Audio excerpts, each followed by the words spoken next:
Hey everybody, welcome back to The Loop. As we continue to make our way through the Bible, we come this week to the book of 2 Corinthians.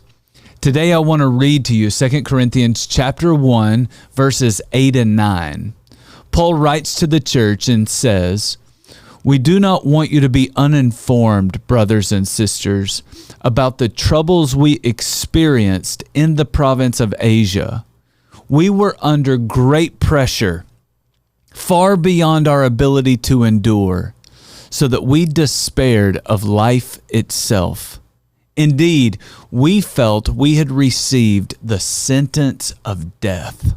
Now, that's not all of verse 9, but I want to stop right there for just a second, and I want to ask you a question. Have you ever heard people say, God won't give you more than you can handle?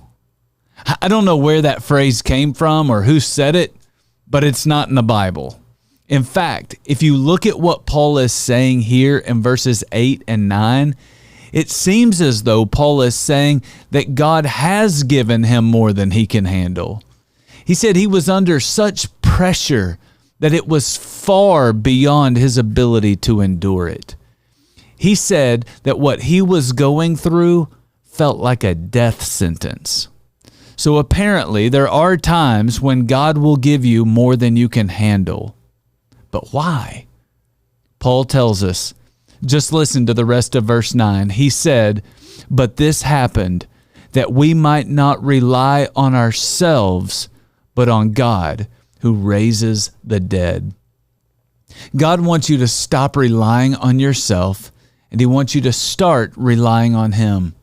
He knows that when you rely on yourself, you worry, you stress out, you panic, you try to control everything, you work too much, you become anxious.